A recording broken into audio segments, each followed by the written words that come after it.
Ouais, je t'entends même en This double meeting de is lui. being recorded. Tac. Parfait. Et en plus, j'ai entendu le recording in progress, ce qui va dire qu'on va avoir un enregistrement. C'est bon, tout est carré. Classe. Oh, t'as l'air crevé. Non, Ça non, va? je sors de la piscine. Ah oui, c'est les marques des lunettes. C'est les lunettes, ouais, t'as toujours une tête de mec, on dirait, je me suis fait péter la gueule, mais non, non. Au contraire, ça pète la forme. J+2 de ce petit PR sur marathon, là, ça fait plaisir. Oh, c'est une bonne chose de faite. T'étais Ouais, content? bah ouais, trop content. Bah, je pensais pas faire 2,44. En vrai, je pensais faire 2,46, 2,47, ça reflétait mon niveau, quoi. Entre 2,45 et 2,50, ça reflétait mon niveau. Je pensais vraiment pas faire en dessous de 45 et au final, bah, c'était un jour avec, quoi. Les jambes, elles ont déroulé. La stratégie nutritionnelle, elle a déroulé nickel et voilà, quoi. Franchement, trop bien, quoi. Ton ancien père, avant ça, il était où? Il était en 2,58. Ok. Et qu'est-ce que t'as mis en place pour faire la diff entre 2,58 et 2,44? Bah déjà, la nutrition, forcément, sur le 2,58, j'étais à 90 grammes de glucides par heure. Bon, c'était déjà assez costaud quand même. En vrai, pour la plupart des gens, ça suffit. Mais là, je suis passé à plus de 120 grammes. Après, j'ai testé à l'entraînement, attention. Mais là, en gros, je prenais un gel de 45 grammes toutes les 8 minutes. Ça me faisait 8 blocs de 20 minutes, plus 45 grammes de boisson d'effort dans ma flasque de 250 millilitres. Ok. Sachant que j'ai quasiment pas bu sur le. Enfin, je buvais une gorgée toutes les 10-20 minutes. Et après, j'ai bu une fois une gorgée d'eau, je crois. Mais tu sais, cette année-là, il n'y avait pas vraiment de ravitaillement avec de l'eau. Enfin, ceux qui faisaient en dessous de 50, on avait le droit à des bidons. Mais en général, je laissais passer les gens et tout. C'était un peu galère. Des fois, on se donnait un peu les bidons entre nous. Tu vois, j'ai bu une ou deux gorgées. Et ça m'a suffi. Après, c'est pas forcément une stratégie que je recommande à tout le monde. Tu vois, faut apprendre à se connaître, faut se tester, faut l'essayer à l'entraînement. Mais voilà, c'est des choses que j'ai testées à l'entraînement. Je savais que 250 millilitres de boisson d'effort, ça me suffisait en plus de mes gels. Et franchement, non, nickel, aucune douleur au ventre, rien du tout, donc trop content. Après, avant, bien sûr, j'ai fait la bonne recharge glucidique qui va bien, et puis voilà quoi. Mais non, ouais, plutôt satisfait. Ça et du volume aussi, hein, faut pas se mentir, hein. Il y a du volume et aussi les années d'expérience. En vrai, sur marathon, il y a un gros levier, c'est les années d'expérience, hein, c'est l'économie d'effort en gros. C'est pour ça que des fois, quand tu vas courir, il y a des vieux de 50 ans, 55 ans, ils te mettent la pilule à vélo ou en course à pied, alors que tu sais, il a la petite bedaine et tout, tu vois, tu t'y attends pas, et le mec, il te met une pilule, bah ouais, parce qu'en fait, ça fait 20 ans, il fait sa sortie longue le dimanche matin tranquille, et en fait, il a une économie d'effort de fou furieux, et en endurance, en tout cas, il va te la mettre, tu vois. Après, bien sûr, tu pourras peut-être le rattraper, voilà. Si voilà, on parle plus d'économie d'effort sur de l'endurance, sur des temps assez longs. Mais ouais, en gros, c'est ça, hein, c'est l'expérience, la patience et répéter le processus encore et encore, quoi. Et toi, concrètement, là, qu'est-ce que tu avais mis en place là, pour arriver à consommer 120 grammes de glucides à terme, quoi? À terme, bah, c'est augmenter les quantités petit à petit. C'est comme en vrai, c'est moi ce que j'explique aux personnes que je suis quand je mets en place une stratégie nutritionnelle, c'est un peu comme un entraînement, tu vois. Tu commences pas directement à ton allure 10 km ou au marathon, tu vois. Tu vas commencer en bas et tu vas augmenter petit à petit, tu vas séquencer. Stratégie nutritionnelle, c'est exactement pareil. On va partir d'un certain seuil de glucides, voir ce que tu es capable de tolérer, tester peut-être différentes marques, différents types. Il y en a, ils aiment bien. Enfin, ils assimilent assez correctement les gels. Il y en a d'autres pour eux, c'est un calvaire, ils vont avoir des remontées acides, des troubles digestifs, et ça, c'est possible. Des fois, il faut essayer plusieurs fois. Parce que vu que c'est des produits très très concentrés en glucose ou en fructose, des fois, l'estomac, la première fois, il n'a pas l'habitude. Il se demande un peu ce qui se passe et c'est ce qui peut causer des crampes d'estomac et tout. Et des fois, il ne faut pas hésiter à répéter encore un peu le processus 2-3 fois pour que ça aille mieux. Mais chez certaines personnes, c'est pas possible de consommer des gels. Dans ces cas-là, maintenant, il y a quand même pas mal de marques qui ont mis en place des pâtes de fruits, des compotes, des choses comme ça qui sont assez riches en glucides. C'est pas des compotes qu'on trouve dans le commerce, attention. C'est quand même avec des formulations particulières, avec un équilibre justement en glucose, fructose. En fait, c'est pour pas saturer les différents transporteurs qu'on a au niveau des intestins. Mais en fait, ouais, c'est ça, c'est partir d'un taux qu'on arrive à assimiler, je dis n'importe quoi, 30 grammes de glucides par heure, et Mhm. petit à petit, en fait, l'augmenter jusqu'à arriver à son seuil de tolérance. Et forcément, bah, plus la distance va être longue, plus la stratégie nutritionnelle va être importante, quoi. Parce que souvent, sur des efforts longs, type marathon, triathlon, tu as l'entraînement, mais tu as aussi celui qui va arriver à assimiler le plus de calories pendant sa séance. Déjà d'un point de vue performance et surtout aussi d'un point de vue récupération. Ça, souvent les gens, ils l'oublient. Mais une bonne stratégie nutritionnelle, en fait, ça permet déjà de préparer ta récupération pendant ta séance Et sur des volumes importants pour des personnes qui préparent bah, justement des marathons, des triathlons, où les volumes ils vont augmenter, les séances elles vont être collées les unes aux autres. En fait, c'est important de préparer sa récup directement pour avoir les jambes fraîches pour pouvoir recommencer le lendemain. Et ça passe par la stratégie nutritionnelle, un apport sous forme de gel, de barres, de boissons de l'effort, un bon timing aussi au niveau du repas en collation, par exemple, quand on va rentrer. Il y a quelque chose qu'on appelle la fenêtre métabolique, où dans les 30 minutes, il faut recharger en glucides, justement pour recharger ses réserves de glycogène et favoriser en fait une bonne récupération. Et c'est ce qui évite en fait d'être KO le lendemain, d'avoir l'impression de s'être pris un train dans la tête et tu vois, dire ah, putain, vas-y, flemme de faire ma séance, je vais la faire sauter. Et ben ça peut passer justement par une bonne stratégie nutritionnelle et un bon timing au niveau des apports proches de sa séance, soit avant pour avoir assez d'énergie, soit après pour bien récupérer, quoi. Et par rapport à ça, par exemple, tu vois, sur le marathon de Paris, la plupart des gens vont pas consommer la même quantité de glucides, donc 120 grammes que toi, tu Ouais. as consommé. Ils vont plutôt viser 60 grammes de glucides. Est-ce que tu conseilles de t'entraîner un petit peu plus, par exemple à l'entraînement, de des fois tourner à 90 grammes pour être sûr que Mhm. le 60 grammes de glucides sur un effort un peu plus long, c'est tolérable? Comment Ouais, est-ce que tu fais? bien sûr, c'est même une stratégie, ça a un nom, ça s'appelle le gut training et justement c'est assez intéressant sur des séances plus courtes avec des intensités plus hautes, justement on va venir dépasser ces seuils pour habituer l'estomac et les intestins à utiliser en fait tous ces glucides qu'on va leur donner. Et ça c'est une stratégie qui est vraiment intéressante, typiquement en fait tu peux aller tester ta stratégie nutritionnelle sur des séances clés. On va prendre l'exemple du marathon où tu as ta sortie longue d'une heure et demie allure tempo. Tu vas pouvoir voir un peu ce que tu vas pouvoir mettre en place. Et dans la semaine, tu auras peut-être des séances avec un peu plus d'intensité, avec peut-être un travail de VMA ou de VO2, histoire de ne pas devenir un diesel. Et là, c'est important aussi d'avoir une bonne stratégie nutritionnelle. Et je ne sais pas si par exemple tu vises justement les 60 grammes, bah, peut-être là, sur une heure, viser les 70-80 à haute intensité. Donc ça va être un peu plus compliqué à assimiler. Mais justement, tu vas habituer ton corps, ton estomac, tes intestins à utiliser ce que tu vas leur donner et peut-être même créer de nouveaux transporteurs. C'est pour ça que c'est intéressant. Ou même le cycliste qui fait l'arrêt boulangerie, c'est très intéressant justement parce qu'il va avoir un apport conséquent en glucides quand il va aller manger des pâtisseries, ce genre de choses.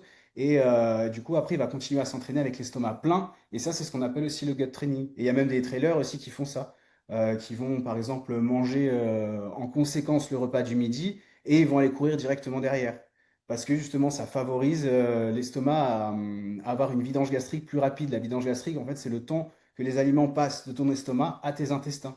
Et en général, plus un aliment reste dans l'estomac, plus c'est là où ça va te créer des ballonnements, des troubles digestifs. Alors, ce qu'on veut, c'est une vidange gastrique assez régulière. Comme ça évite ce genre de problème. Sachant que les douleurs au niveau de l'estomac, les crampes, les ballonnements, les gaz, les diarrhées ou ce genre de choses, c'est une des premières ou deuxièmes causes d'abandon.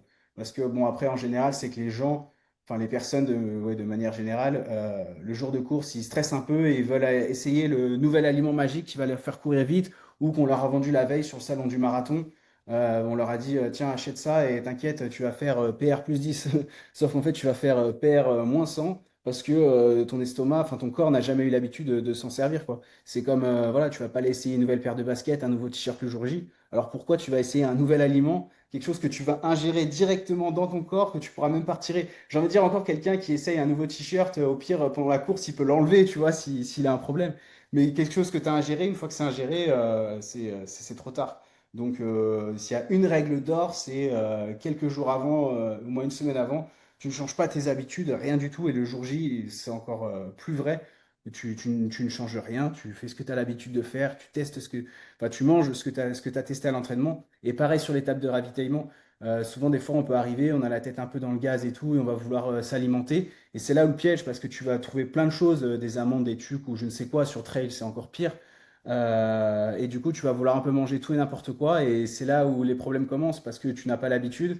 Ton corps n'a jamais eu l'habitude. Et en général, c'est là où tu as des grosses crampes d'estomac, vomissements, diarrhée, ballonnements. Et les gens, il y a beaucoup d'abandon à cause de ça, toi.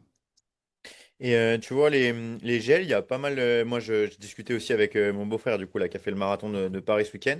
Et il me Ouais. disait, il y a plusieurs goûts de gel. Et il s'est posé cette question. Il s'est demandé, est-ce que, il faut avoir une stratégie forcément avec le même goût de gel parce que tu es habitué et tu vois, à ce niveau-là, tu gardes la Ouais. continuité. Ou est-ce que avoir une stratégie où tu mixes différents gels, ça peut potentiellement t'aider à consommer plusieurs types de glucides? Qu'est-ce que tu penses à ce niveau-là? C'est quoi ton avis là-dessus? Je pense que ça, c'est propre à chacun. Soit tu as un type de gel que tu aimes beaucoup. Enfin, tu vois, par exemple, moi, les gels que j'utilise, c'est vrai que tu as goût fraise, citron, tropical, machin. Typiquement, j'ai une préférence pour les goûts fraises. C'est ce que j'ai pris sur le marathon. Mais par exemple, j'en avais 8 à prendre. Le dernier, il était goût citron. Parce que je savais quand j'arriverais au goût citron, c'était mon dernier bloc de 20 minutes, j'étais à la fin, quoi. Et du coup, ouais, c'était psychologique et ça m'a fait rire, tu vois. J'étais sur mon truc. Tac, j'ai eu le goût citron dans la bouche. Je dis, oh putain, ça y est, c'est le dernier bloc, faut envoyer. Mais après, non, je pense que c'est propre à chacun. Par contre, sur des distances ultra, que ce soit en course à pied ou triathlon, des fois, ça peut même être intéressant d'avoir deux marques différentes. Parce que si jamais tu as une marque de nutrition qui ne passe plus, bah tu l'as, voilà, si tu veux pas l'avoir dans le, tu vois, et bah c'est bien d'en avoir une deuxième parce que peut-être que celle-ci, tu auras plus de facilité à l'assimiler. Donc c'est là où c'est assez intéressant. Et pareil, quand tu as la place qui le permet, donc ça va être plutôt sur trail ou sur le vélo, avoir une boisson d'effort avec des glucides à l'intérieur et une boisson avec juste des électrolytes. Parce que les électrolytes, tu peux pas saturer tes transporteurs, donc tu seras jamais, entre guillemets, écœuré. Alors que si tu as que de la boisson de l'effort sur toi et que la boisson d'effort, elle passe plus, bah, tu pourras plus t'hydrater et si tu t'hydrates plus, tu vas à ta perte, quoi. Ouais, tu vas Donc exploser. c'est là où ça peut être intéressant. Mais après, au niveau des goûts, non, je pense que c'est propre à chacun. S'il y en a un que tu aimes bien et que ça te pose pas de soucis, autant aller dessus, quoi. Ouais, donc pas de problème pour mélanger les goûts ou avoir Non, des... non, pas de problème. Je pense que ça, c'est vraiment propre à chacun. Et voilà, c'est les goûts et les couleurs, quoi. Il y en a même qui prennent beaucoup de gel neutre, tu vois, qui n'ont pas de goût. Et ça leur convient très bien aussi. Mm. Ouais, ok. Bon, top, top à ce niveau-là. Je voulais parler avec toi d'un autre sujet. Je sais que quand on s'était en visio la dernière fois, on avait parlé des prises de sang Ouais, de Lucie. Tu sais, j'ai échangé avec eux et tout. ouais, Euh, carrément, j'ai vu. Ouais. voilà, moi aussi, je vais faire la prise de sang. Toi, je sais que tu l'as fait aussi. Ouais. Quand tu reçois ça, comment toi, ça s'est passé pour toi? Et globalement, pourquoi tu fais ça? Et qu'est-ce que tu analysé derrière ça? C'était quoi l'idée derrière? Explique-nous un peu le process. Bah, le process, c'est que souvent, en fait, quand tu fais un bilan sanguin, on va dire de manière classique, c'est que souvent, en fait, tu as des résultats, on te laisse devant une feuille, et oui, c'est bien, tu es soit dans la norme, pas dans la norme, mais tu n'en as aucune idée. Sachant qu'en plus, les normes, elles sont faites avec les personnes qui sont allées dans l'année faire une analyse médicale dans ce labo.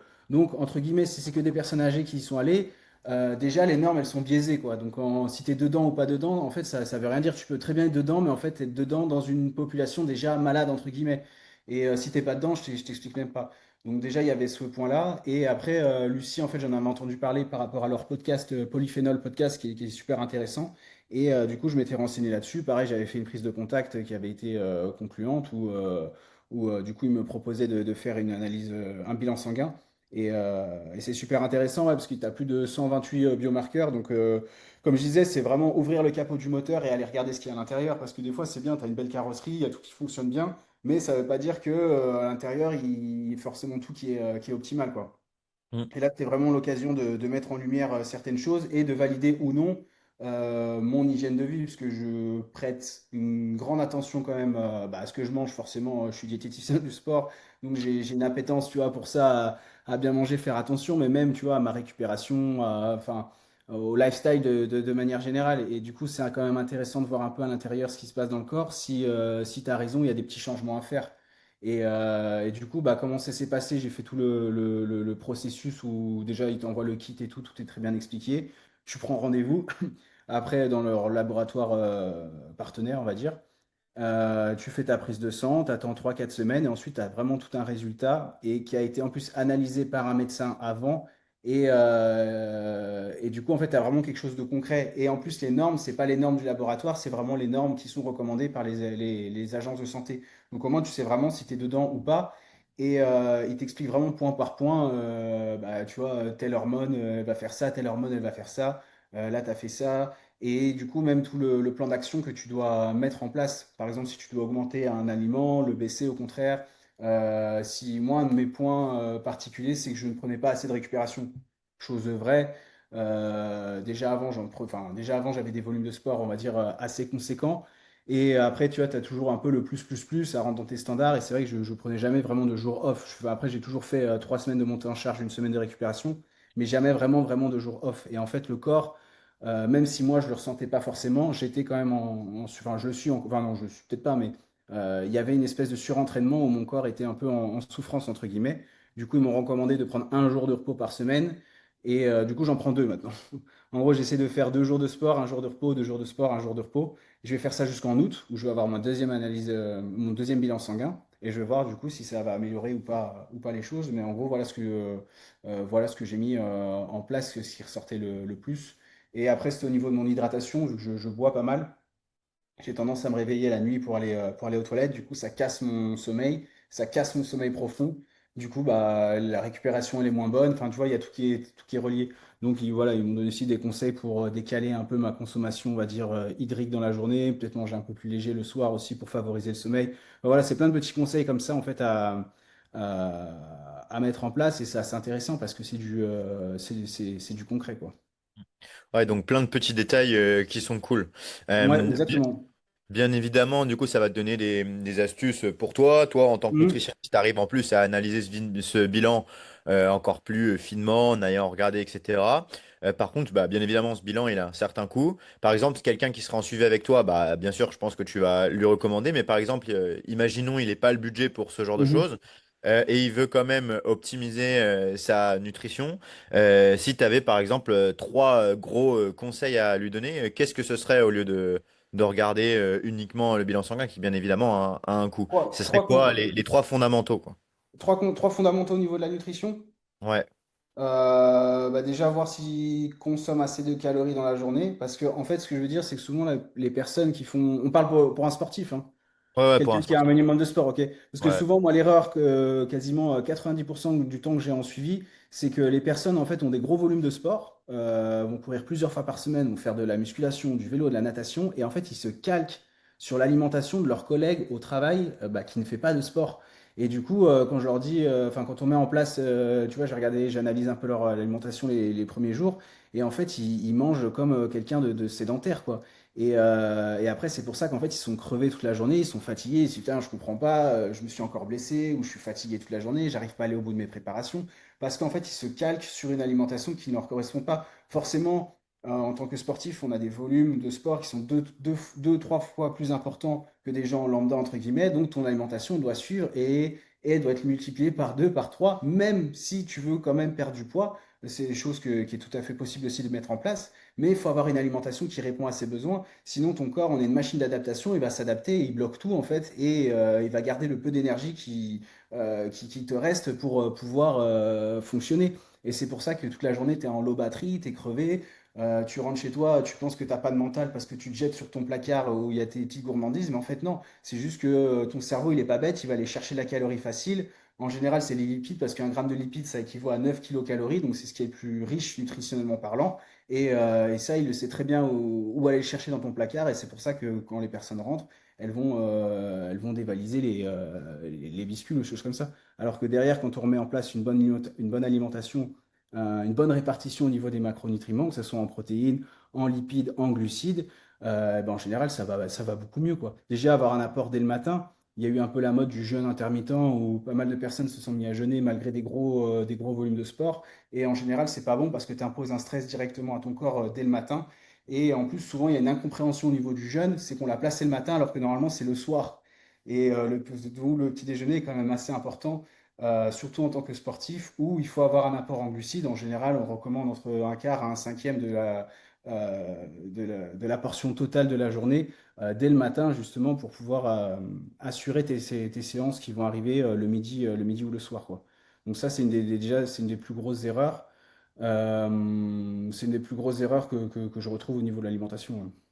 Ouais, donc le premier point, ça serait vraiment manger en quantité Ouais, manger en par rapport. quantité par rapport à ses besoins, voilà, c'est ça. Parce qu'on a tous une activité et des besoins différents, bien sûr, mais déjà, voilà, avoir une bonne idée de ses dépenses. Moi, c'est ce que je fais dans mes suivis, c'est que déjà, on va estimer un petit peu les besoins en fonction de son activité. Ok, qu'est-ce que tu fais? Tu fais de la course à pied, tu fais de la natation, du vélo, plusieurs. Ok, bah là, en fait, il y a deux choix. Tu as soit, en fait, tu lises tes apports à la semaine et tous les jours, tu vas manger plus ou moins la même chose, ce qui peut correspondre plutôt pour des personnes qui font de la musculation ou ce genre de sport où c'est assez linéaire la dépense. Par contre, quand les volumes sont assez importants, surtout en endurance, où tu vois, entre une sortie en EF de 30 minutes et une sortie longue d'une heure et demie, tes besoins, ils vont passer et tes dépenses, ils vont passer du simple au double, voire au triple. Donc là, c'est intéressant en fait de cycler à la journée et d'avoir des jours bah, qui vont monter assez haut en calories, d'autres un peu plus bas au niveau du repos. Alors, c'est sûr, faut arriver à gérer, mais c'est comme ça qu'en fait, tu vas récupérer le mieux et apporter tous les nutriments dont ton corps il a besoin, quoi. Mm. C'est intéressant parce que ça m'amène une autre question. Là, je vois que tu as un processus de réflexion spécifique. Mhm, Pareil, tu vois, moi, quand je bosse avec mes coachés en réathlétisation, chaque coach a un processus de réflexion spécifique. Nous, par exemple, c'est bilan de mobilité, voir à quel point la charge est bien répartie, comment ils dorment, mhm, des modules pour expliquer avec toi les bases, les fondamentaux de la nutrition, enfin, tout un tas de choses. On a un process spécifique, étape 1, étape 2, étape 3, étape 4, étape 5, avec une petite variabilité. Imaginons que moi, je viens pour faire un suivi avec toi. Je me dis, bah là, voilà, moi j'ai un Ironman à préparer le mhm, 14 juin à Tours. Si tu devais simplifier un peu les choses, quelles seraient tes étapes par lesquelles tu passes pour aller du point A au moment où je rentre en suivi avec mhm. toi, au point Z où j'arrive à la compétition? Quelle est ton réflexion de pensée? Comment toi tu structures la stratégie autour de ça? Comment ça se passe? Bah, comment ça se passe?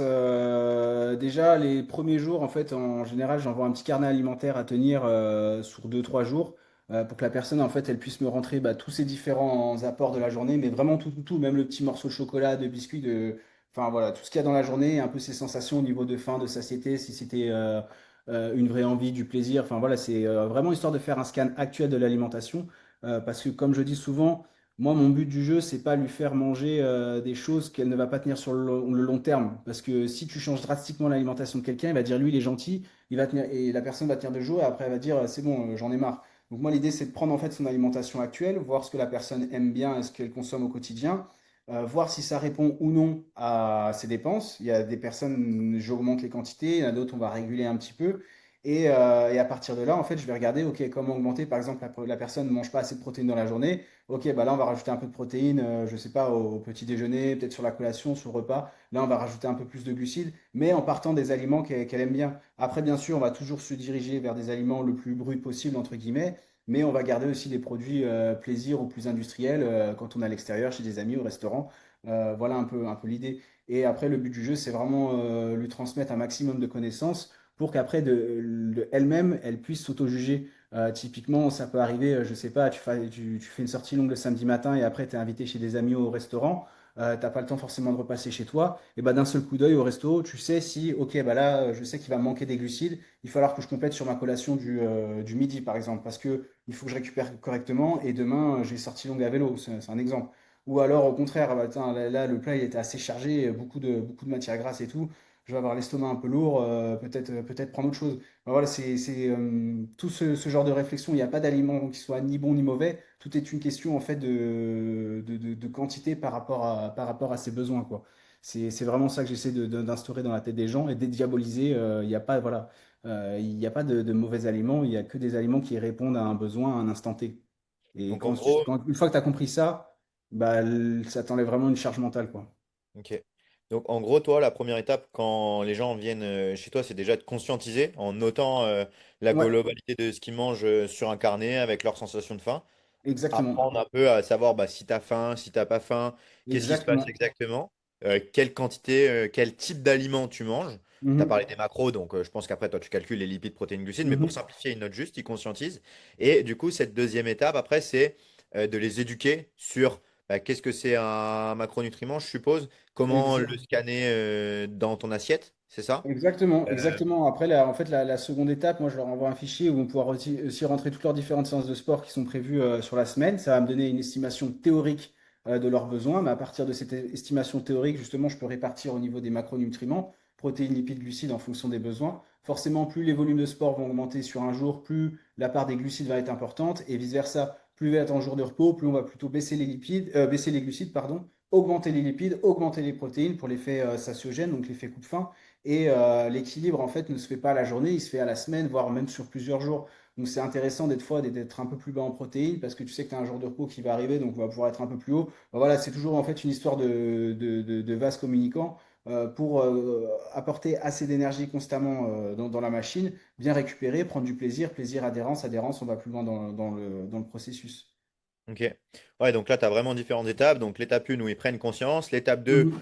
toi, tu leur apprends comment bah, on voit des macronutriments, comment on les scanne dans leur assiette, comment on prend les meilleures décisions au quotidien. Et après, on passe sur une phase un peu d'optimisation où tu vas leur expliquer qu'il y a des vases communicants et que à certains moments, bah, voilà, certains glucides sont, enfin, une quelle quantité de glucides pour les jours de repos est peut-être plus Mhm. intéressant que pour les jours d'entraînement ou inversement. Et pareil en termes de protéines, de lipides. Et qu'en fait, c'est hyper intéressant parce que ce que tu dis, c'est exactement ce que je vois avec mes coachés sur la vision macro. En fait, Mhm. je me rends compte que quand ils prennent une décision au micro, la plupart du temps, ils font des erreurs. Mais quand ils regardent la big picture, Ouais. euh, ils ont une décision un peu plus précise Mhm. euh, de ce qu'ils font. Donc toi, une fois que tu as fait tout ça, c'est quoi l'étape un peu suivante? Est-ce qu'il y a une étape suivante ou est-ce que tu t'arrêtes là? Où est-ce que ça peut aller après cette étape 3? Bah après cette étape 3, moi je leur fais en fait bah, du coup ouais, tout un plan alimentaire qu'ils ont à tenir, enfin tout un plan alimentaire en fonction de leurs différentes séances de sport qui sont prévues. Et derrière, pardon. Et derrière, après, je leur demande tous les jours, ça prend moins d'une minute, de remplir un peu leur ressenti au niveau de l'énergie, de la satiété, de l'humeur, de comment ils se sont sentis, de la séance de sport qui était prévue. Parce que si je vois que pendant plusieurs jours, par exemple, il y avait une énergie faible et une humeur massacrante, je sais qu'il y a un problème au niveau des calories, qu'il faut avoir, par exemple, les augmenter, qu'il y a une mauvaise récupération.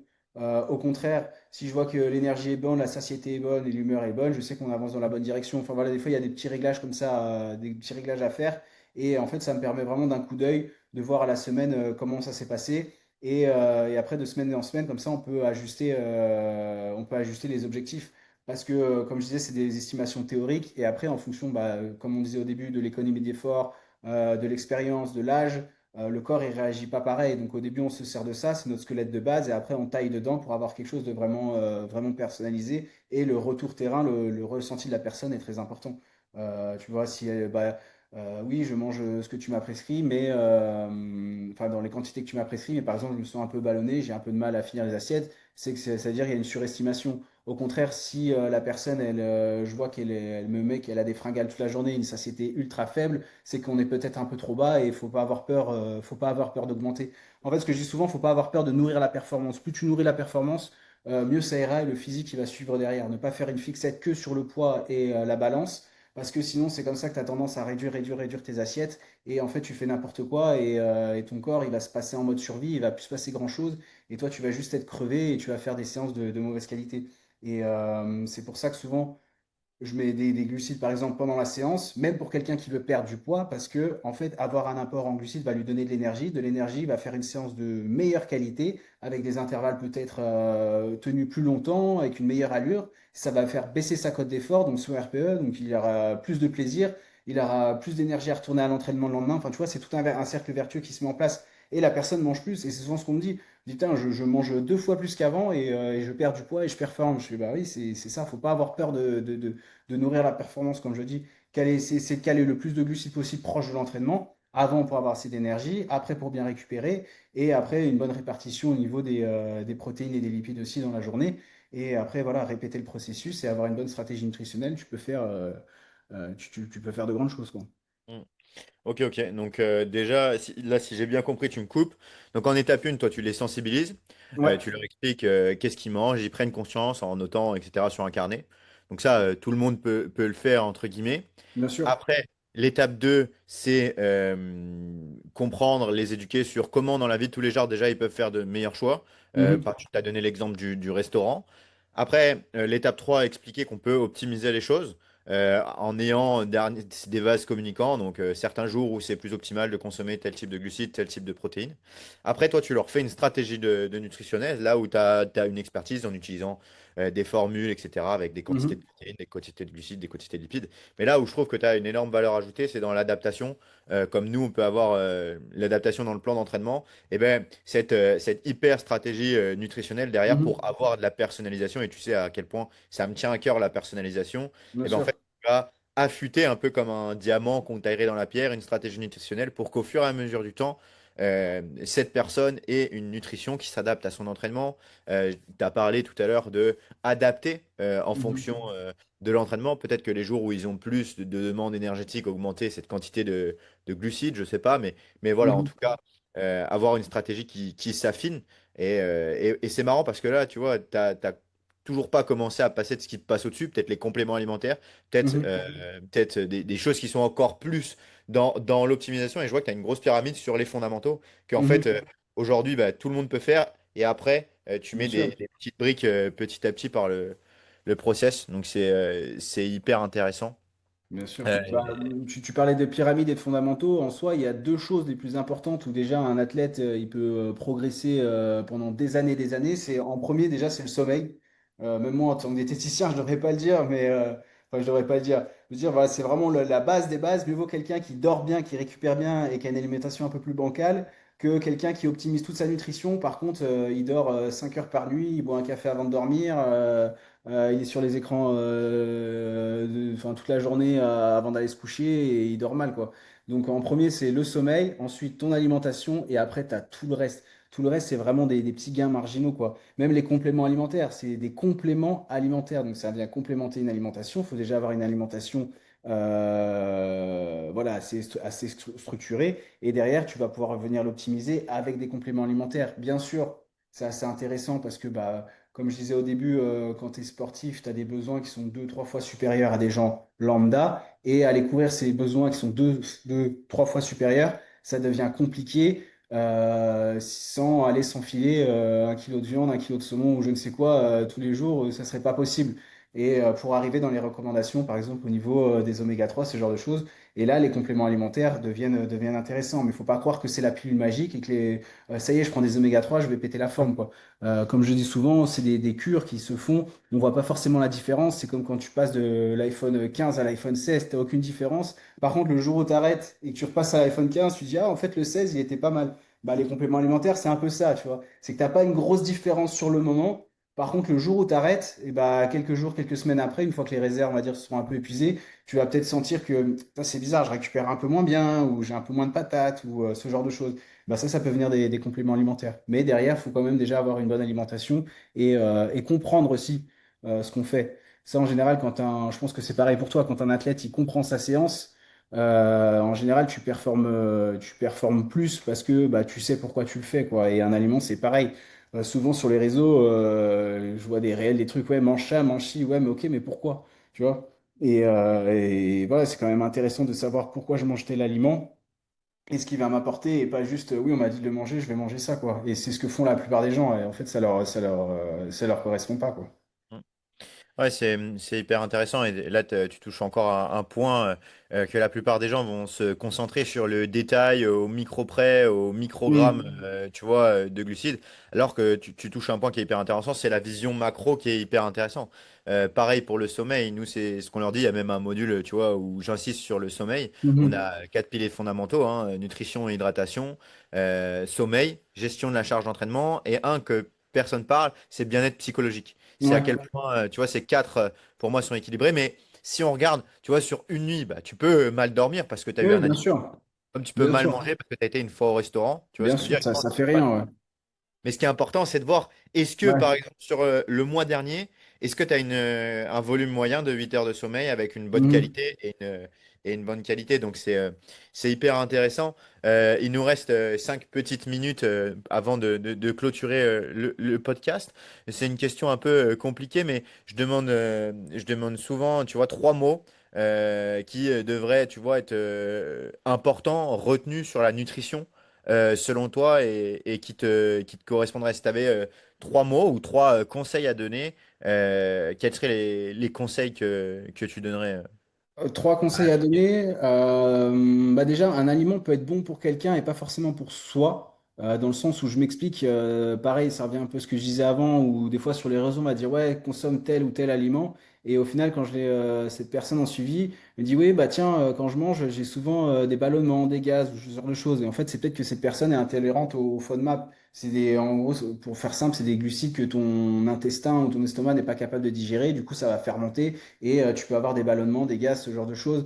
Et du coup, un aliment qui peut être sain et très bon je sais pas, comme l'avocat, bah, cette personne ne peut tout simplement pas le digérer. Du coup, c'est pas un aliment qui est bon pour cette personne. Et ça, c'est important de mettre le doigt dessus.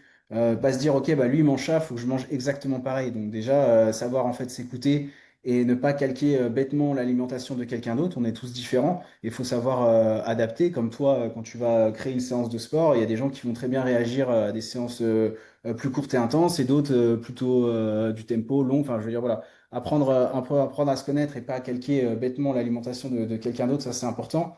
Ne pas avoir peur de manger. Vraiment, faut pas avoir peur de manger, que ce soit des glucides, des lipides, des protéines, ne pas diaboliser aucun macronutriment. Les trois sont indispensables pour un bon fonctionnement de l'organisme.